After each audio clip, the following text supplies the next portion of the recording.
শিষ্যদের আদর্শকে আপনি মানবেন না, আপনি কোরআনুল কারীমের উপরে আমল করবেন না, জীবনে আপনি ফলাফল পেতে পারেন না, আপনি কামিয়াব হতে পারেন না। এর জন্য আপনি কামিয়াব হতে পারেন না।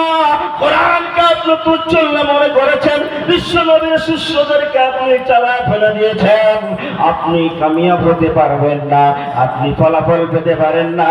ও দুনিয়ার মুসলমানেরা, রাসূলের আদর্শকে আপনাকে মেনে চলতে হবে। প্রিয় বন্ধুগণ, সেই আমলগুলো আপনাকেই করতে হবে, আপনার দ্বারাই হতে হবে, পৃথিবীর বুকের কোনো মানুষ করে দেবে না। আজকে আমরা বিবাহ করি, বরযাত্রী 100-200 যায়।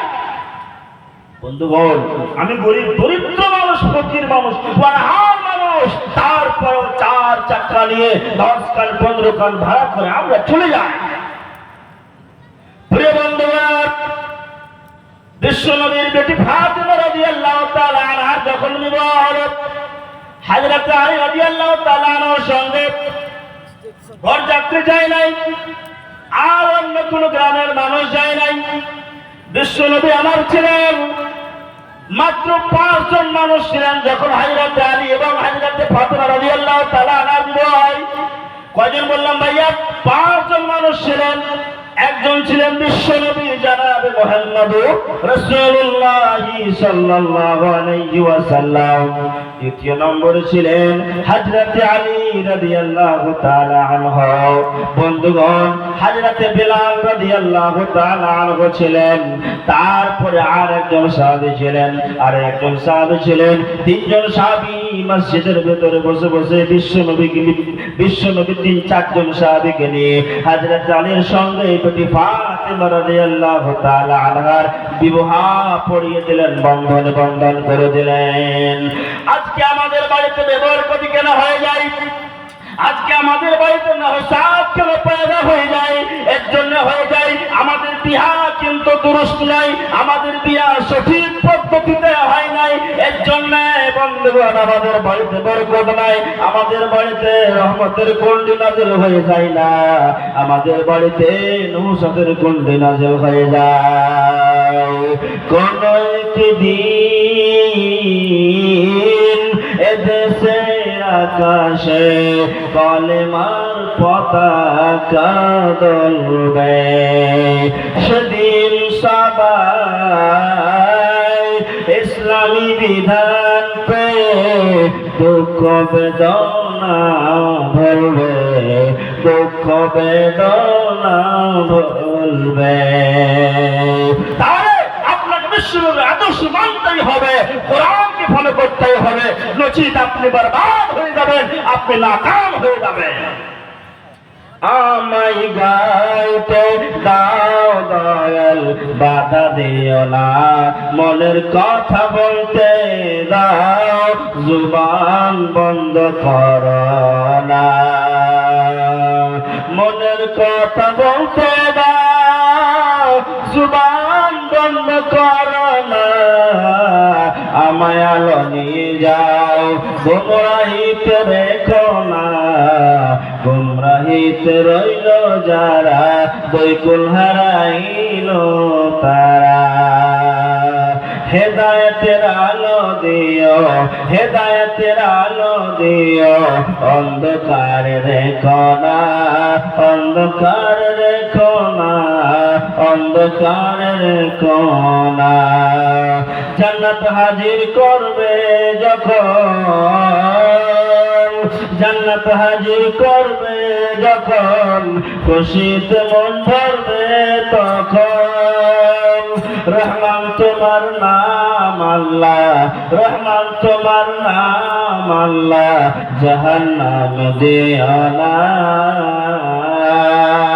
আমায় গাইতে দাও দয়াল, বাধা দিও না, মনের কথা বলতে দাও, জবান বন্ধ করো না, জবান বন্ধ করো না। প্রিয় বন্ধুগণ, এবারে একজন যুবকের বিবাহ একজন যুবক নারীর সঙ্গে হয়ে গেল, একজন যুবক পুরুষের বিবাহ একজন যুবতী নারীর সঙ্গে হয়ে গেল। এবার যখন বিবাহ শাদী হয়ে গেল, নারীটা শ্বশুর বাড়ি চলে এলো। এবারে দুইজন সংসার বিতাতে লাগলো। সুন্দর করে সংসার করতে করতে দিন গেল, মাস গেল, বছর শেষ হয়ে গেল। প্রিয় বন্ধুগণ, আমার স্বামীর উপরে স্ত্রীর হক কি?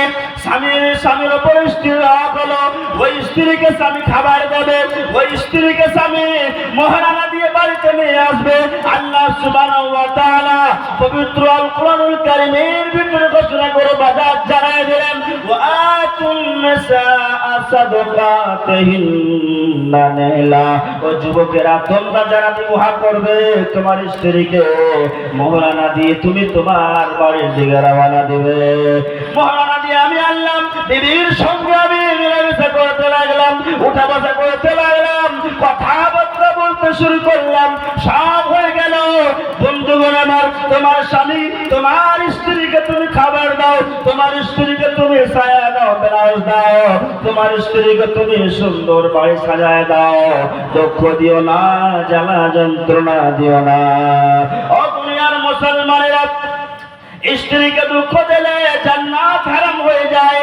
শুধু তাই নয়, যারা মেয়ে আছেন, যারা ভাবি আছেন, মা আছেন, বোন আছেন, দুনিয়ার মুসলমানেরা, ও মুসলিমা নারীরা, ও মুসলিমা মায়েরা, আমার চাচিরা, আমার জীবনেও স্বামীকে তোমরা দুঃখ দিও না।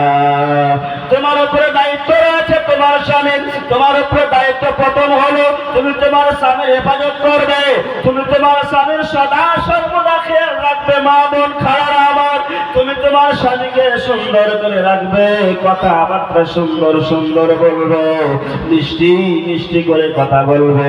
খবরদার তোমার স্বামী যেন তোমার কাছ থেকে দুঃখ না পেয়ে যায়। আল্লাহর পরে যার স্থান রয়েছে, আল্লাহর পরে যার মাকাম রয়েছে, আল্লাহর পরে যার মার্তাবা রয়েছে, সেটা হলো তোমার বাড়ির স্বামী।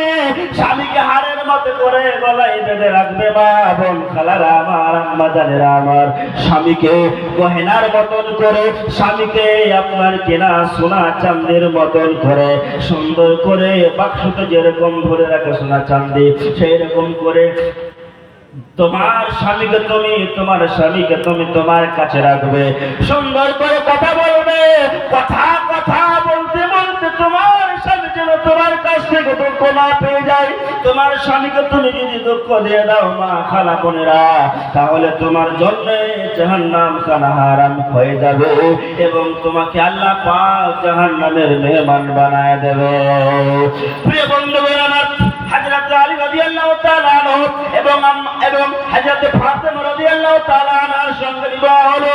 কিছুদিন গেল, 1 মাস গেল, 2 মাস, 3 মাস, 4 মাস, 5 মাস, 1 বছর, 2 বছর শেষ হয়ে গেল।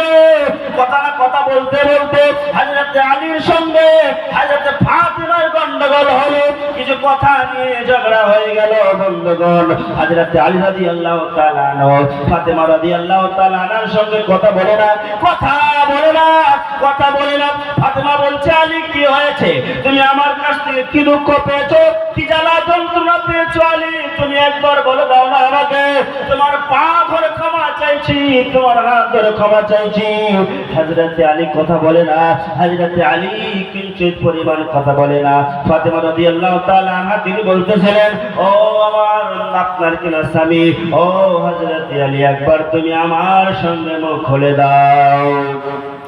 প্রিয় বন্ধুগণ, খেড়িয়ার মুসলমানেরা, তিনপানিয়ার মুসলমানেরা, একটু শুনুন আপনি বন্ধুগণ। হযরত ফাতেমা রাদিয়াল্লাহু তাআলা আনহা হাত ধরেছেন, পা ধরেছেন, মাথা ধরেছেন, আর মুখে মুখে বলছেন, ও হযরত আলী, তোমাকে কি দুঃখ দিয়েছি আমি একবার বলো। তোমাকে কি আমি ব্যথা দিয়েছি একবার বলো। তোমাকে কি আমি জ্বালা যন্ত্রণা দিয়েছি? আলী তুমি একবার আমার সঙ্গে কথা বলে দাও না। তুমি আমার সঙ্গে কেন কথা বলতেছো না একবার বলো। হযরত আলী কথা বলে না। ইতিমধ্যে আযান হয়ে গেল মসজিদে নববীতে। হাইয়া আলাস সালাহ, হাইয়া আলাল ফালাহ, الصلاة خير من النوم، الصلاة خير من النوم। এই বলে মসজিদে নববীতে আযান হয়ে গেল। হযরত বিলাল রাদিয়াল্লাহু তাআলা আনহু আযানের ধ্বনি মসজিদে নববীতে গিয়ে দিয়ে দিয়েছে। হযরত বিলাল রাদিয়াল্লাহু তাআলা আনহু যখন আযান দিয়েছে, ওই আযানের ধ্বনি হযরত ফাতিমা রাদিয়াল্লাহু তাআলা আনহার কানে এসে টকরে গিয়েছে। হযরত আলীর কানে এসে ধ্বনিটা পড়েছে।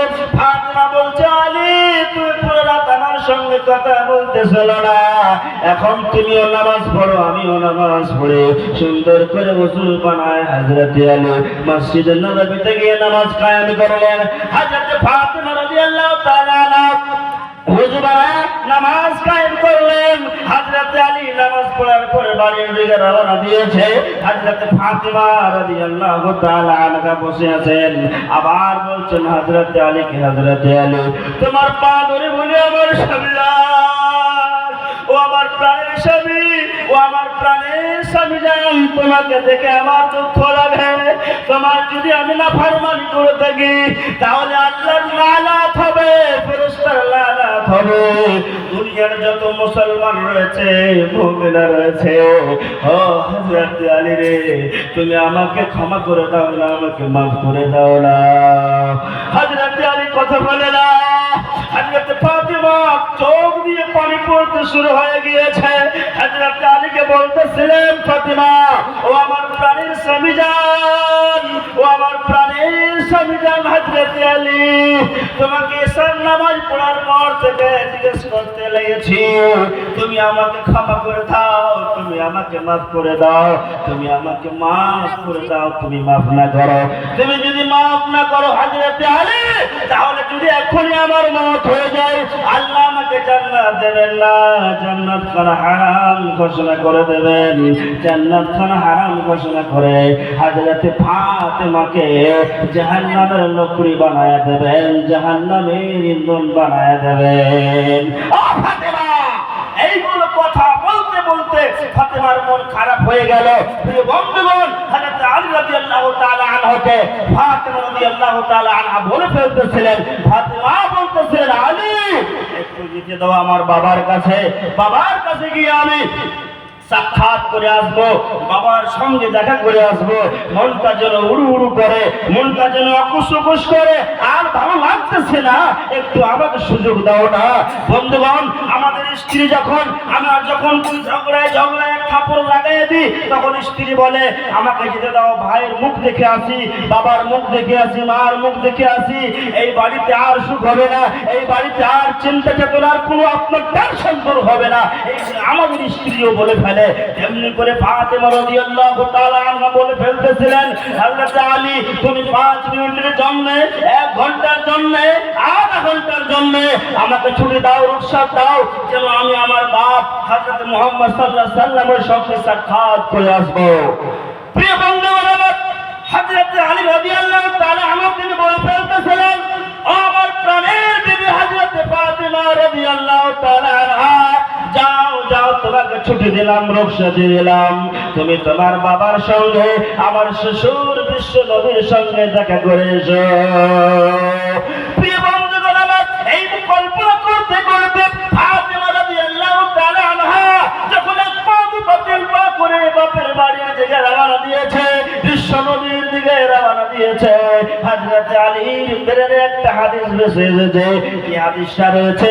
হযরত আলী মনে মনে কল্পনা করতেছিল, আয় রে হায়, কি করলাম, আমি জান্নাত হারাম করে দিলাম, জান্নাত নষ্ট করে দিলাম, জান্নাত আমি বরবাদ করে দিলাম। হযরত আলী তিনি বলতেছিলেন, বিশ্ব নবীর মুখ থেকে আমি শুনেছি, আল ফাতিমা মুযগাতুম মিন্নি, ফাতিমা হলো আমার কলিজার টুকরো, ফাতিমাকে যে দুঃখ দেবে, গালি দেবে, যন্ত্রণা দেবে, ফাতিমাকে যে কাঁদাইবে, আমি বিশ্ব নবী না আপনার কিনা নারাজ হয়ে যাবে। বিশ্ব নবীর বেটি ফাতিমা মুহাম্মদকে দুঃখ দিলে নবী মুহাম্মদকে দুঃখ দেওয়া হলো, ফাতেমাকে যে কাঁদাবে বিশ্ব নবীকে কাঁদিয়ে দেওয়া হলো। হযরত আলী বলতেছিলেন বিশ্ব নবীর মুখ থেকে তো হাদিসটা শুনেছি, তার বেটি ফাতেমাকে দুঃখ দিয়েছি। 8টা থেকে নিয়ে ফজর হয়েছে, আসসালাতু খায়রুম মিনান নাওম, বেলাল রাদিয়াল্লাহু তাআলা আযান দিয়েছে। ফাতেমা কতবার বলল আমাকে, স্বামী আমাকে মাফ করো, স্বামী আমাকে মাফ করে দাও। আমি ফাতেমার সঙ্গে কথা বললাম না, ফাতেমাকে আমি মাফ করলাম না। যদি বিশ্ব নবীকে আমার স্টেজে বলে দেয়, বিশ্ব নবী যদি নারাজ হয়ে যায়, তাহলে হযরত আলীর বলিটা জান্নাত যাবে না, বরং জাহান্নামের লকড়ি বলে যাবে।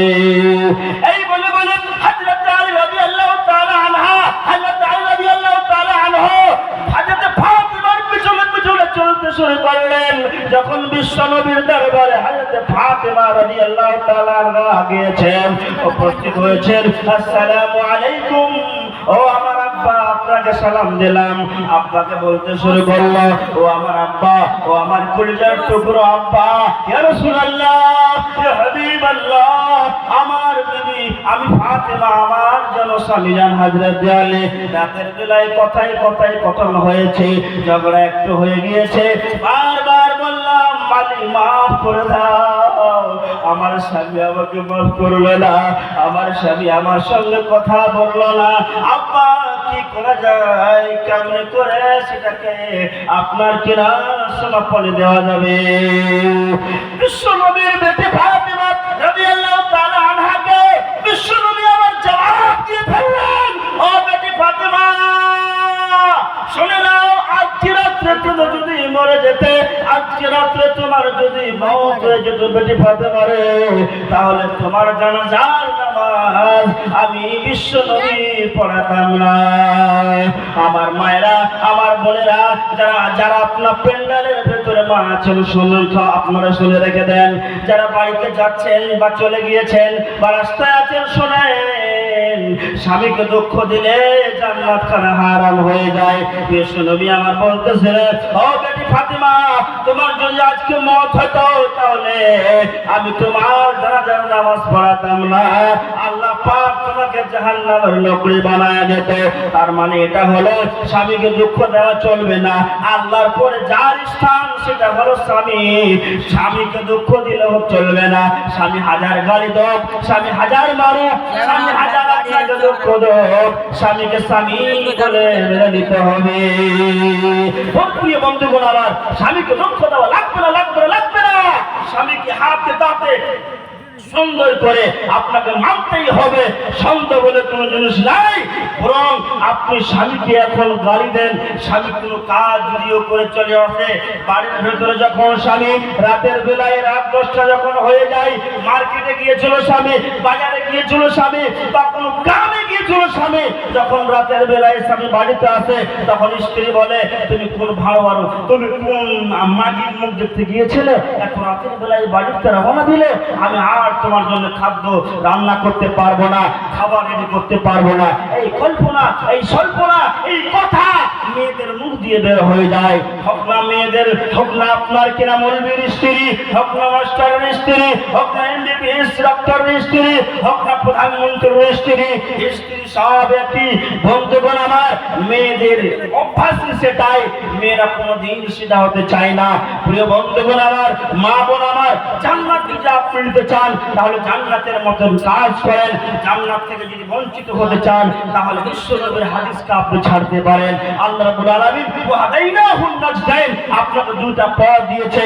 আল্লাহ রাসূল বলেই দিয়েছেন, এটা হলো সুপথ, এটা হলো কুপথ, এটা হলো সিরাতাল মুস্তাকিম, এটা হলো গায়র সিরাতাল মুস্তাকিম। সিরাতাল মুস্তাকিমে চলবি, জান্নাত গিয়ে পৌঁছে যাবি। গায়র সিরাতাল মুস্তাকিমে চলবি, জাহান্নামে গিয়ে পড়ে যাবি। প্রিয় মা এবং ভাইরা, আপনারাও কিন্তু স্ত্রীকে জীবনে মারিয়েন না। স্ত্রীকে সঙ্গে সঙ্গে রাতের বেলায় শুয়ে শুয়ে ছোট্ট ছোট্ট নসিহত করবেন। একটা হাদিসের টুকরো আপনি শোনায় দেবেন, ফাতেমার কিস্সা শোনায় দেবেন, হযরতে আপনার কিনা সাউদার ওয়াকিয়া আপনি বয়ান করবেন। আপনার স্ত্রীকে ট্যালেন্টেড আপনাকে বানাতে হবে। আপনার স্ত্রী কেমনে বুঝবে? আপনি যতক্ষণ পর্যন্ত না হাদিস শোনায় দেবেন, যতক্ষণ না পর্যন্ত আপনি কোরআন শোনায় দেবেন আপনার আনপার স্ত্রী বুঝতে পারবে না, শুনতে পারবে না। অতএব আপনাকে আপনার স্ত্রীকে সুন্দর করে টিচিং দিয়ে হাদিসের দাস দিতে হবে, শুয়ে শুয়ে হাদিসের দাস দিতে হবে, বসে বসে। যেমন ছোট্ট ছেলেকে পড়াই তেমনি ছোট্ট ছোট্ট শব্দগুলো একটা একটা ওয়ার্ডগুলো আপনাদের স্ত্রীকে আপনি শোনায় দেবেন। প্রিয় বন্ধুরা, আজকে ভারতের মুসলমান স্ত্রীদের কেমনে নসিহত করবে? আজকে তো মুসলমানেরা অনেকটি বলেছে জানে আপনার তারিকা স্ত্রীর সঙ্গে কেমন করে কথা বলতে হবে, স্ত্রীর সঙ্গে কেমন করে কথা বলতে হবে, এখনো পর্যন্ত কিন্তু স্বামীরা জানে না। প্রিয় বন্ধুগণ, একজন বিখ্যাত একজন মহিলা, তার নাম বলছি না, মালদা জেলার মহিলা। প্রিয় বন্ধু, একজন পড়া এলাকার মহিলা একটি পুরুষের সঙ্গে বিবাহ হয়েছে। বন্ধুগণ, ওই পুরুষটা এমবিবিএস ডাক্তার, ওই পুরুষটা আপনার কিনা হাই স্কুলের মাস্টার। তার সঙ্গে বিবাহ হয়েছে, বাড়িতে এসেছে, ফুলসজ্জার রাত চিলমিল চিলমিল করে জগমগ করে। এবার রাতের বেলায় ওই আপনার মাস্টার বিবিকে ধরতে যাবে, বিবির কাছে যাবে, বিবির সঙ্গে সহবাস করবে। যখন সেই মাস্টার গিয়েছে সহবাস করার জন্য, ফুলসজ্জার রাত সাবেজভাবের রাত গিয়েছে, স্ত্রী বলছে মাস্টার সাহেব আমার স্বামী জান দাঁড়ায় যাও, তুমি কি আমার কাছে এসেছো? আমার আপনার কপাল ধরে তুমি কি দোয়া দিয়েছো আমাকে, তুমি যে আমার সঙ্গে মিলন ঘটাবে। বিসমিল্লাহি আল্লাহুম্মা জান্নিবনাশ শাইতানা ওয়া জান্নিবিশ শাইতানা মা রাযাকতানা। এই দোয়া কি তোমার মুখস্থ আছে? একবার বলো। এমবিবিএস ডাক্তার বলে, আপনার কিনা হাই স্কুলের আপনার মাস্টার বলে, ও বেগম জীবনেও মাদ্রাসার মুখ দেখিনি রে, জীবনেও মাদ্রাসার মুখ দেখিনি, স্কুলের মুখ দেখিনি, কোচিং এর মুখ দেখিনি, সিরিয়ার মাদ্রাসা আলিয়ার মাদ্রাসা যাইনি, তবে এই দোয়া কেমনে পড়বো? ওই স্ত্রী বলল, তাহলে তোমার সঙ্গে আমার মিলন হবে না, তোমার সঙ্গে আমার উঠা বসা হবে না, হাতে হাত মেলামেলি হবে না, যতক্ষণ পর্যন্ত এই দোয়া পড়ে আমার কাছে না আসবে ততক্ষণ পর্যন্ত তোমার সঙ্গে আমার বলিটা বৈধ হয়ে যাবে না। প্রিয় বন্ধুগণ, আমার বিশ্বনবীর শিষ্যদেরকে বিশ্বনবী আমার বলতেছিলেন, দেখো এরা তাহলে যখন কোন মানুষ পুরুষের, যখন কোন পুরুষ যখন কোন স্ত্রীর কাছে যাবে, ফালিয়াকুল, যেন এই দোয়াটা পড়ে নাই, বিসমিল্লাহি আল্লাহুম্মা জান্নিবনাশ শাইতানা ওয়া জান্নিবিশ শাইতানা মা রাযাকতানা। যেমন করে জমিতে ধান লাগালে ধান হয়, সরিষা লাগালে সরিষা হয়, মাকই লাগালে মাকই হয়। বন্ধুগণ, তেমনি করে তোমার বিবি হলো একটি জমি, তোমার বিবির পেট থেকেও কিন্তু বাচ্চা নামক ফসল হবে, সন্তান হবে, বেটা হবে, বেটি হবে। ওই বেটা বেটিকে ফসল বলেছেন আল্লাহর নবী, রিজিক বলে ঘোষণা করেছেন। আরেকটি হাদিস রয়েছে, হাদিসটা তিরমিজি শরীফে লেখা, বিশ্ব হাবিব জানাব মুহাম্মদ রাসূলুল্লাহ সাল্লাল্লাহু আলাইহি ওয়াসাল্লাম ঘোষণা করতেছেন, ও দুনিয়ার মুসলমানেরা, যখন তোমরা বিবির কাছে আসবে তখন তোমরা পিছন দিক থেকে আসবে না, না হলে আল্লাহর লানত তোমার উপরে হবে, আল্লাহর ফেরেশতার লানত তোমার উপরে হয়ে যাবে। আল্লাহর নবী জনাব মুহাম্মদ রাসূলুল্লাহ এই হাদিসগুলো দিয়ে খেরিয়ার মুসলমানদেরকে তিন পানিয়া কাটিয়ার আপনার কিনা Bharat, England, Africa, London, Saudi Arab, Bangladesh, Assam সব মুসলমানদেরকে, সব মানুষকে আল্লাহ রাব্বুল আলামিনের নবী টিচিং দিচ্ছেন, দেখো এইগুলো কাজ করলে নেকি হয়ে যায়, এইগুলো কাজ করলে গুনাহ হয়ে যায়। বন্ধুগণ, এইগুলো কাজ ছোট্ট একটি হাদিসের কল্পনা, ছোট্ট একটি হাদিসের টুকরা। আপনি কোন মৌলবীর কাছে গিয়ে বসেন, মৌলানা স্যার এই কথাটা আমাকে শোনায় দেন না, আমি জানতে পারলাম না বা জানিনি বা পড়িনি, ইনশাআল্লাহ আপনাকে বাতায় দেবে, আপনাকে বলে দেবে। আপনি আমল সার উপরে করুন না, কোনো যায় আসে না, কিচ্ছু হবে না, ইনশাআল্লাহ আপনি শিখবেন। প্রিয় বন্ধুগণ, ভাত খাবার খেলে পেট ভরে খাবার 3 টাইম খাবেন, আপনি মানুষ হতে পারবেন না। পৃথিবীর ভিতরে লক্ষ লক্ষ কোটি কোটি আপনি টাকা ইনকাম করবেন, আপনার মানুষের ভিতরে গণনা হবে না। মানুষ তো সবাই, ইনসান তো সবাই, কিন্তু ইনসানের ভিতরে ইনসানিয়ত রাখতে হবে, তবে না আপনি কামিয়াব হবেন, তবে না আপনি বিস্কৃতির পরোয়ানা পাবেন। আমার বন্ধুগণ, হাদিস শরীফের রাসূলুল্লাহ সাল্লাল্লাহু আলাইহি ওয়াসাল্লাম তিনি জানায় দিয়েছেন, ও দুনিয়ার মুসলমানেরা বিবিদেরকে নিয়ে আদর করবে, বিবিদের গালে চুমা দেবে, বিবিদেরকে তুমি সুন্দর করে সেবা করবে, খবরদার তাকে ধিক্কার মারবে না, তাকে তুমি একবারে কিঞ্চিত পরিমাণ একবারে তুমি তাকে হিলা বাহানা করে জলিল করবে না। নারীদেরকে আমি বলবো তারপরে দোয়া করে আমি শেষ করে দেব। হাদিস শরীফের ভেতরে লেখা রয়েছে এই চারখানা আমল করবে মা বোন জান্নাত যাবে, জান্নাত যাবে। পাঁচখানা আমল করতে হবে না, পাঁচখানা আমলের বিনিময়ে জান্নাত পাওয়া যাবে না, ছয়খানা আমলের বিনিময়ে জান্নাত পাওয়া যাবে না। ওরে আমার মায়েরা, ওরে আমার খালারা, ওরে আমার বোনেরা, ওরে আমার ভাবিরা, চারখানা জিনিস তোমাদেরকে করা লাগবে। এই চারখানা জিনিস আমল করবে, নিশ্চয় তুমি জান্নাতের মেহমান বনে যাবে। আল্লাহ নবী তিনি বলতেছিলেন, ও আমার সাহাবীর দলেরা, ও দুনিয়ার মুসলমানেরা, ইদা সাল্লাত খামসাহা, ও আমার মায়েরা, ও আমার বোনেরা, কোন নারী যদি 5 ওয়াক্তের নামাজ কায়েম করে, আল্লাহর ইবাদত করে, বান্দাগি করে, তাহলে সেই বান্দি, সেই নারী, সেই মা আল্লাহর জান্নাতের মেহমান হয়ে যায়। 2 নম্বর, ওয়াসামাত শাহরাহা, কোন নারী যদি আপনার কিনা রোজা রাখে, রমাদান মুবারকের মাসে নামাজ কায়েম করে, রোজা রাখে, 1 নম্বর 2 নম্বর কাজ করে, তাহলে সেই ব্যক্তি জান্নাতের মেহমান বনে যায়। আল্লাহর নবী বলতেছিলেন, সাহাবী দলেরা, ওয়া হাসানাত ফারজা, কোন নারী যদি নিজের লজ্জা স্থানের হেফাজত করে, যদি নিজের লজ্জা স্থানের আপনার কিনা হেফাজত করে, ওই নারীটা জান্নাতের মেহমান বনে যায়। ওয়া তাআত বালাহা, 4 নম্বরে বিশ্বনবী আমার জানায় দিলেন, ভারতের মুসলমানেরা, ভারতের নারীরা, এই 4 নম্বর জিনিসটা করবি, জান্নাতের মেহমান বনে যাবি। নামাজ কায়েম করা, রোজা রাখা, স্বামীর খিদমত করা এবং রমাদানুল মাসে রোজা রাখা কন্টিনিউ 1 মাস, নিশ্চয় সেই মহিলা, সেই নারী, সেই মা, সেই খালা জান্নাতের মেহমান বনে যায়, জান্নাতের ভিতরে গিয়ে প্রবেশ হয়ে যাবে। ও মা তুমি নিও না বিদায়, নিও না মোদের ছেড়ে, আজরাইল দোহাই তোমায়, নিও না মাকে কেড়ে। ও মা তুমি নিও না বিদায়, নিও না মোদের ছেড়ে, আজরাইল দোহাই তোমায়, নিও না মাকে কেড়ে। মাঝে আমার মা জননী,